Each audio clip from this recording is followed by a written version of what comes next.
महाराष्ट्र हे राज्य रयतेचे राजे शिवाजी महाराज, संभाजीराजे, फुले शाहू आंबेडकर यांच्या विचाराचे राज्य आहे. तरीसुद्धा राज्यामध्ये नेत्यांच्या गाडीवर हल्ले होताना दिसत आहे.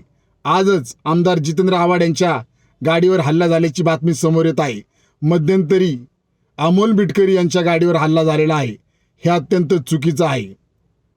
त्यामुळे ज्यांनी कोणी हल्ला केलेला आहे त्यांच्यावर कायदेशीर कारवाई करून त्यांना अटक करण्यात यावी अशी मागणी RPI खरात पक्ष राज्य सरकारला करत आहे. आणि Republican party of India Kharat पक्ष आमदार जितेंद्र आव्हाड आणि आमदार अमोल मिटकरी यांच्यावर जे हल्ला झालेला आहे या हल्ल्याचा तीव्र शब्दामध्ये निषेध करत आहे.